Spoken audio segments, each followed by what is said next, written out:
এবং থিমটা হচ্ছে ঐতিহ্যকে সঙ্গে রেখে নতুনের হাত ধরো। পরের স্লাইড। হিউস্টনের তরফ থেকে সবাইকে ওয়েলকাম। শাশ্বতী আমাদের হসপিটালিটি কমিটির আছে এবং এই মুহূর্তে আমাদের হসপিটালিটি কমিটিতে প্রায় 75-এর ওপরে ভলেন্টিয়ার আছে। তার জন্যে নামার পরে থেকে ওঠা অবধি আমাদের দায়িত্ব। And you are our honourable guest, এবং আমি চাই এই রুমে যারা আছে সবাই যাতে হিউস্টন একসাথে আসে। ইউনিবিসি 2015-এর একটা ভিশন আছে যে এই যে 1 বছর ধরে এখন থেকে কাজ করছি, তার আগে থেকে কাজ হচ্ছে, কি কি আমরা অ্যাচিভ করতে চলেছি। আমাদের প্রথম পয়েন্ট হচ্ছে যে rich heritage of Tagore's borders culture. একটু পরেই দেখবেন যে টেগোর নিয়ে আমরা প্রবাসে থেকে কি করেছি। Promote hour culture richness of diversity, highlights some sort of program. I'm not going to read all those things. And সব থেকে ইম্পর্টেন্ট হচ্ছে যে কি করে একটা সাস্টেনেবল কিছু করা যায়, যে প্রবাসে থাকি, প্রত্যেকবার বঙ্গ সম্মেলন হয় তারপরে শেষ হয়ে যায়। তো এইবার আমরা আগে থেকেই চিন্তা করেছি যে এটা, আমি জানি যে এটাকে আমরা একটা জায়গায় নিয়ে যাব, কিন্তু বঙ্গ সম্মেলন যেভাবে হয় পরবর্তী দিনে কার হাতে যাবে, কি হবে, সেটা আমার হাতে কন্ট্রোল নেই, আমার হাতে খুব অল্প কন্ট্রোল আছে। তো তার জন্যই বঙ্গ সম্মেলন সম্বন্ধে বিভিন্ন পারসেপশন তৈরি হয়েছে। তো সেগুলো আলোচনা করার কোনো মানে হয় না, কেন ঘড়ির কাঁটাকে পেছনে নেওয়া যাবে না, আগে নিয়ে যাওয়া যাবে। তো আলটিমেটলি হচ্ছে যে level legacy of vision and execution.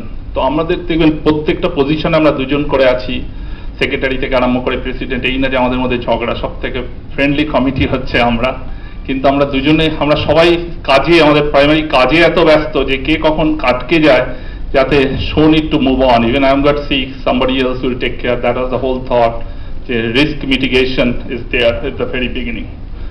নেক্সটটা চলো। এইটা আপনারা দেখছেন, এটা আমাদের কাছে খুব ক্লোজ টু দ্য হার্ট, এবং এটা করে ফেলার পরে বুঝেছি এটার কি ইম্প্যাক্ট। করার সময় এটা বুঝতে পারিনি।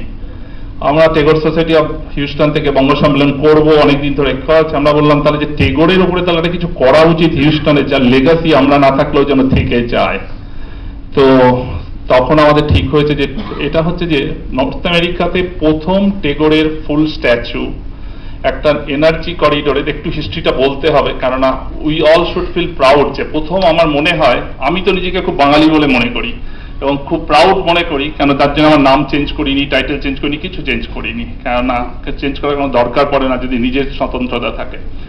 তো রবীন্দ্রনাথের এই স্ট্যাচুটা করার পেছনে আপনি জানেন যে সত্যমের সাথে ইটস নট এ টেকনোলজি, বঙ্গ সম্মেলনের থ্রু দিয়ে বন্ধুত্ব। কিছু হলেই আমাকে লোকজন বলে একটু ফান্ড দরকার। ফান্ড মানে আমার হচ্ছে যে একজন লোক হচ্ছে সত্যম, ঠিক আছে। এটা করতে বহু পয়সা লেগেছে, ঠিক আছে। এটা এত ছোটখাটো জিনিস এটা করতে বহু পয়সা লেগেছে, বহু পরিশ্রম। বিপ্লব এখান থেকে হেল্প করেছে আমাদের একটা 6 ফিটের একটা ব্রোঞ্জের স্ট্যাচু এখান থেকে নিয়ে গিয়ে বানানো।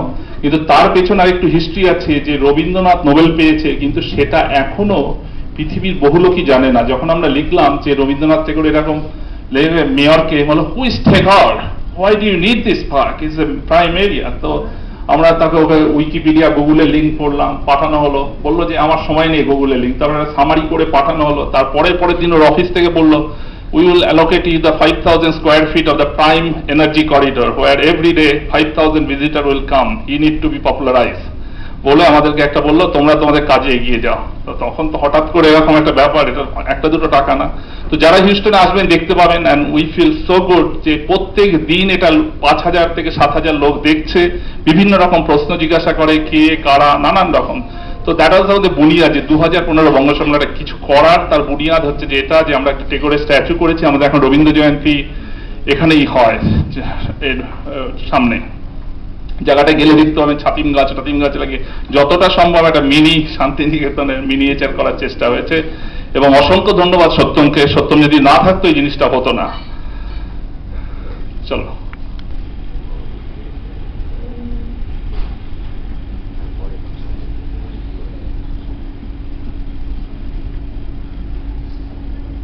ওকে, তো কিছু করার আগে আমাকে বহু লোক এখানে জবের থেকে এসেছি, তবে থেকে জিজ্ঞাসা যে কে যাবে, প্রথম কথা যে ভেন্ডারের কত টাকা, ওর কি টাকা। আমি বলছি কিচ্ছু টাকা নেই, কেউ যাবে না, কিচ্ছু না। প্রথম কাজ হচ্ছে যে বঙ্গ সম্মেলনে কি এটাতে কিছু ভ্যালু ক্রিয়েট করা হবে। যদি ভ্যালু না ক্রিয়েট করা, কারোর যাওয়ার দরকার নেই, কারোর কিচ্ছু করার দরকার নেই। আমরা যেরকম ভাবে করছি ছোট করে করব। তো সেইটা হচ্ছে যে আমাকে অনেক লোক জিজ্ঞাসা করছে, আমি বলছি যে নেক্সট 3 মাস তোমাদের কাজ হচ্ছে বঙ্গ সম্মেলনের ভ্যালু তৈরি করো এবং নিজেকে বাঙালি হিসাবে গর্ববোধ করো। এবং সেটা আমাকে শিখিয়ে দিয়ে গেছেন। আমরা এবার ঠিক করেছিলাম যে বঙ্গ সম্মেলনে স্বামীজিকে নিয়ে আরো, আমাদের ভারতীয় বেদান্ত সোসাইটির হেড হচ্ছে নর্থ আমেরিকাতে স্বামী অশ্বতানন্দজি, উনি এসেছিলেন।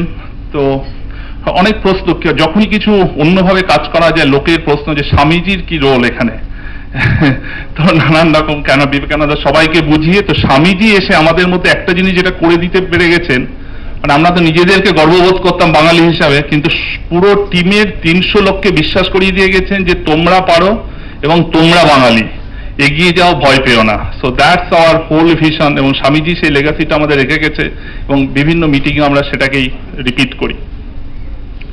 এবং এই বঙ্গ সম্মেলনটা দেখতে যায় বিভিন্ন লোক বিভিন্ন অ্যাঙ্গেলে, কেউ যায় ব্যবসা করতে, কেউ যায় আনন্দ করতে, কেউ চায়, তো সবার জন্য যাতে কিছু না কিছু থাকে সেই দিকটাকে লক্ষ্য করে বঙ্গ সম্মেলনটাকে ওভারঅল পরিকল্পনা করা হয়েছে।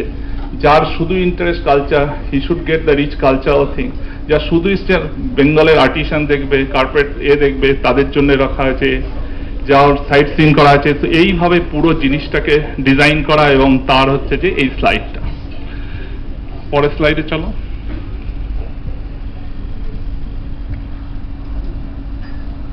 দ্বিতীয় প্রশ্ন হচ্ছে খুব ইম্পর্টেন্ট, যে কেন আপনি যাবেন অ্যাটেন্ড করতে, এনএবিসিটি যাওয়া যায় এবং একটা ট্রাস্ট তৈরি করা যায়। তারপরে চলো, এইবার কিছু কিছু প্রোগ্রাম প্রত্যেকবারই আমাদের জুয়েলারিসরা যায়, 1 জন 2 জন 3 জন। তো আমরা এবার ঠিক করেছি যে একটা জুয়েলারিস ফ্যাশন শো করবো, কিন্তু অনেক কিছু খুব লফটি প্ল্যান আছে, হাই অ্যাম্বিশাস প্ল্যান, কিন্তু সবগুলো যদি না হয় তার আবার একটা প্ল্যান বি, প্ল্যান সিও রয়েছে। কিন্তু যদি প্ল্যান এটা কাজ করে, প্ল্যান এটা হচ্ছে যে জুয়েলারি, ফ্যাশন, ওয়াচ, বিভিন্ন ধরনের ট্রেন্ডি সেটআপ জুয়েলারির একটা ট্রেড ফেয়ার। আর এটা হবে B2C অ্যান্ড B2B টাইপের, কিছু retail customer plus as well as the local boutique house যারা বাই করে। আর হিউস্টনের ইকোনমি সম্বন্ধে যারা জানে, it's one of the most vibrant economy because of the couple of things. Is the most sustainable energy capital of the world, medical city of the world, দুটোরই মানে প্রচুর রোজ নতুন নতুন লোক আসছে। Purchasing power is compared it's better than any other city. আমাদের এই রিসেশনে আমাদের ইকোনমি হিট করেনি খুব একটা। তারপরে একটা খাওয়ার, এবার অনেকে যারা বাংলা শিল্পীরা বিশেষ করে এখানে যায়, তারা আমাকে অনেক কমপ্লেন করেছে, এই তো সবে ডাল ভাত খেয়ে আসলাম, আবার তোমাদের এখানে ডাল ভাত। তো তার জন্য এবার আমরা ঠিক করেছি যে ডাল ভাত খাওয়াবো না, এবার আমেরিকান খাবার খাওয়াবো। কিছু আমাদের সাদার্ন স্পেশালিস্ট খাবার দাবার আছে, ডাল ভাতও থাকবে, কিন্তু একটা ফুড ফেস্ট টাইপের করার একটা প্ল্যান আছে। এবং যারা যারা শিল্পী যায় তারা, তাদের অনেক খুব কমপ্লেন যে খাবারটা ঠান্ডা হয়ে যায়, সেসব হবে না হিউস্টনে, গরম খাবার পাওয়া যাবে রাত্রি 2টোর সময়। তো এইভাবেই মানে জিনিসগুলো হচ্ছে, কুকিং শো, অনেক কিছু প্ল্যান আছে, কিন্তু পিপুল আর ভেরি এক্সাইটেড। আমি না, আমার সাথে 200 লোক যখনই মিটিং এ যায়, সবার মাথার মধ্যে যে কিছু idea, everybody is taken ownership, আমি কিছুই না, সবার একটা নিজস্ব দায়িত্ব, সবার মানে কিছু একটা হচ্ছে, মানে তাদের কাছে একটা সামথিং ইজ হ্যাপেনিং, মানে ভেরি এক্সাইটেড, বিয়ে বাড়ির মতন চলছে। চলো, তারপরে আমাদের যে এন্টারটেইনমেন্ট, ট্রেন্ড, ট্র্যাডিশন, আর একটা আমাদের যেটা ইচ্ছে আছে, যেটা বলেছি যে আমরা বিশ্ববাংলার সাথেও কাজ করছি, যে কি করে ওয়েস্ট বেঙ্গলের একটা মিনি ওয়েস্ট বেঙ্গল বানানো যায় এই 1 লক্ষ স্কোয়ার ফিট জায়গার উপরে। অ্যান্ড আমরা ইনভাইট করছি another 20 to 25,000 mainstream American, যারা জানুক বাংলার মধ্যে কি ট্যুরিজম আছে, বাংলার কি কালচারাল সৃষ্টি আছে। সুবাদা গেছিল, সুবাদার আর্ট একার, আমার এত ব্যস্ততার মধ্যে আমি গেছিলাম রাজারহাটে আর্ট একার, আমি একদম আই গট কমপ্লিটলি মুভ। আমি বলছি সুবাদা, আমি আঁকা টাকা যাই না, কিন্তু রিটায়ার করে এসে বসে ওখানে লাইন আঁকবো।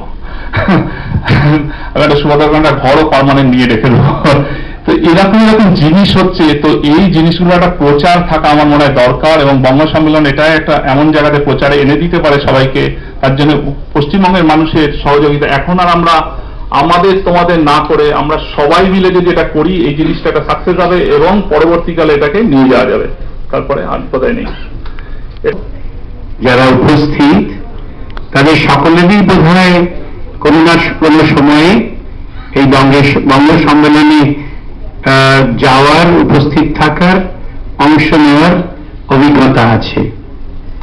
আর এটাও বলতে কোনো দ্বিধা নেই, এখানে আমরা যারা জড়ো হয়েছি সকলেই মনে প্রাণে বাঙালি, বাঙালি হতে চাই, আর বাংলার নানান সংস্কৃতির সঙ্গে নিজেদের যুক্ত করেছি, করতে চেয়েছি এবং সেইভাবেই স্বপ্ন দেখতে চেয়েছি। আমি দু একটা কথা বলি যে আমার ছেলে বয়সের যে স্মৃতি, সেটা বঙ্গ সংস্কৃতি সম্মেলন কি অসাধারণ হতো, কি অসাধারণ হতো। সেই মার্কাস স্কোয়ারেতে তার সূচনাতে আমি গেছি, দেখেছি এবং বেছে বেছে বাংলার শ্রেষ্ঠ শিল্পীদের শুধু পুরস্কৃত করা হতো তা নয়, আবিষ্কার করা হতো যাদের খোঁজ অনেকে জানত না, এবং সেটা পরবর্তীকালে ময়দানে চলে গিয়েছিল। আমরা কিন্তু সেই ধরনের সংস্কৃতি উৎসব পরবর্তীকালে চেষ্টা করেও করতে পারিনি। আমার কাছে অদ্ভুত লাগলো আমেরিকায় প্রবাসী বাঙালিরা, যারা প্রকৃতপক্ষে কৃতি, যারা হয়তো অনেক কষ্টে পড়াশোনা করে একদিন আমেরিকায় গিয়েছিলেন এবং সেখানে তারা প্রতিষ্ঠা লাভ করেছেন। নানা যুদ্ধে সহজ নয় একটা বিদেশে নিজেদের প্রতিষ্ঠা লাভ করা। শুধু প্রতিষ্ঠা লাভ করেছেন তা নয়, এমনকি অনেক ব্যাপারে অনেক নেতৃত্ব দিচ্ছেন, যেখানে স্থানীয় মানুষেরা, নানান বিদেশি মানুষেরা তাদের অধীনে কাজ করছেন। এটা গর্ব। এরপরে তারা এই ভাবনা ভেবেছেন বাঙালি হিসেবে গর্বিত হওয়া, বাংলার সংস্কৃতিকে ছড়িয়ে দেওয়া, এবং এমন এমন মানুষ আমাদের এই বাংলায় জন্মেছেন, তারা শুধু নিজে বাঙালি হিসেবে নয়, তাদের যদি আমরা কোনোভাবে অনুসরণ করতে পারি, তাহলে মানুষ হিসেবে, পৃথিবীর শ্রেষ্ঠ মানুষ হিসেবে, শ্রেষ্ঠ মানব জাতি হিসেবে আমরা গর্বিত হতে পারব।